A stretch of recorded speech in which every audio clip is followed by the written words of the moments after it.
Rain fell hard against the empty streets that night, blurring the lights of the city and masking the quiet sobs of a woman who had nowhere left to go. Her name was Clara Bennett, a young nurse who had once devoted her life to saving others until life itself seemed to turn against her. One mistake, one accusation she couldn't fight, and she lost her job, her apartment, and nearly her will to keep going.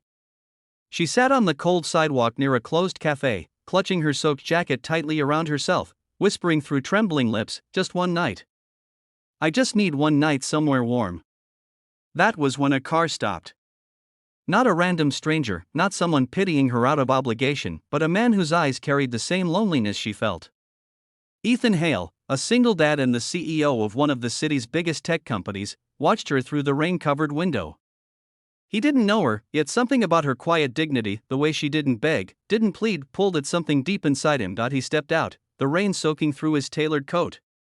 "Are you all right?" he asked gently. Clara looked up, embarrassed, wiping her tears with the back of her hand. "I'm fine. Just waiting for the rain to stop." He glanced around the deserted street. "There's no bus coming tonight. You'll freeze out here."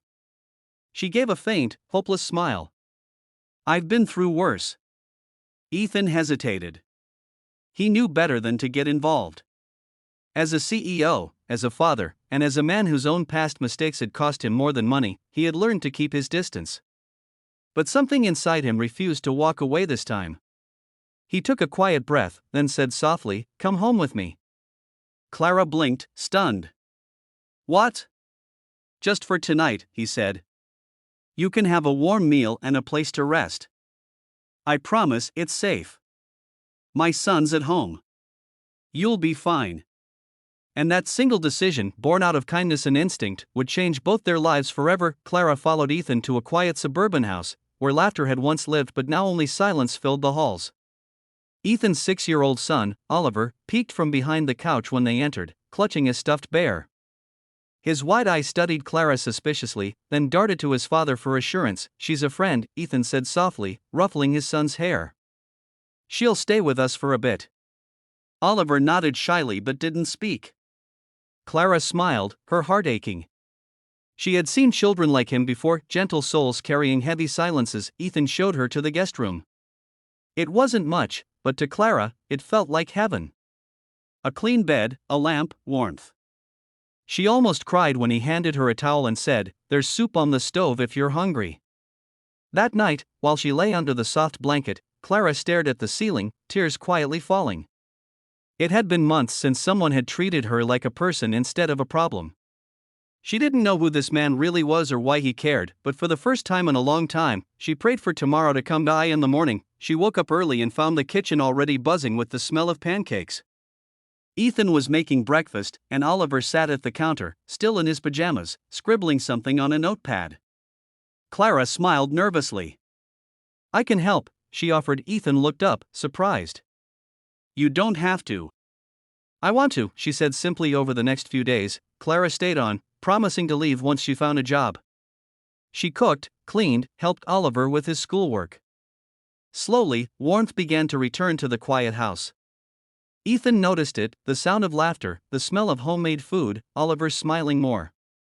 Clara wasn't just helping them, she was healing something broken inside them both. But every evening, when the lights dimmed and Oliver went to bed, Ethan saw the sadness in Clara's eyes, the kind of pain that doesn't fade easily.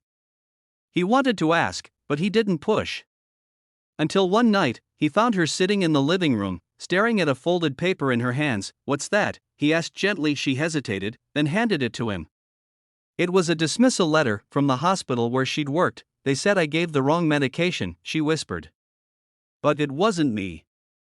The doctor mixed up the files, but he blamed me to save his license. I tried to fight it, but no one believed me. I lost everything." Ethan's jaw tightened. "You were trying to save someone, weren't you?" Clara nodded, tears rolling down her face. "And I failed." He looked at her for a long moment before saying quietly, "You didn't fail. You were failed." That night, something shifted. Ethan saw her not as a broken woman, but as someone stronger than most, someone who had fallen yet still chose kindness. And Clara saw Ethan not as a rich man, but as someone who carried his own scars. Days turned into weeks. Clara found small nursing work at a community clinic. Ethan encouraged her, helped her rebuild confidence, and she, in turn, helped him remember how to live, not just work. Oliver adored her. Soon, laughter returned to their mornings, and peace to their nights, but happiness doesn't come without tests. One evening, a news report aired naming Ethan's company in a corporate fraud investigation. The story exploded online, false accusations from a rival company trying to destroy him. Investors pulled out. The board panicked. The empire he had built began to crumble. Ethan sat alone in his office that night, head in his hands. Clara walked in quietly, holding 2 cups of coffee.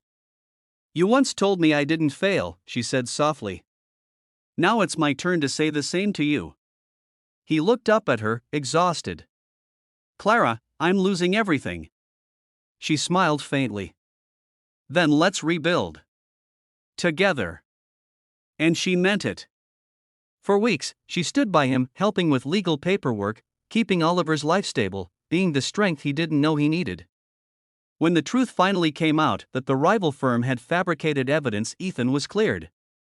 His company's reputation was restored. But more than that, something beautiful had grown between them: trust, love, and the kind of partnership that doesn't fade with hardship. Months later, on a quiet evening, Ethan stood in the backyard watching Clara play with Oliver under the sunset. She turned to look at him, laughing softly. He walked over, heart full, and said the words that had lived inside him for months. "Clara," he said, taking her hand, "that night when I asked you to come home with me, I didn't know you'd become my home." Her eyes filled with tears. "And you gave me one when I had nowhere to go." As the sun dipped below the horizon, the man who had once lost faith in people and the woman who had once lost everything found what neither expected: love that healed, not hurt. And their story, born out of one simple act of kindness, became a reminder that sometimes the greatest miracles begin with 3 words: "Come home with me."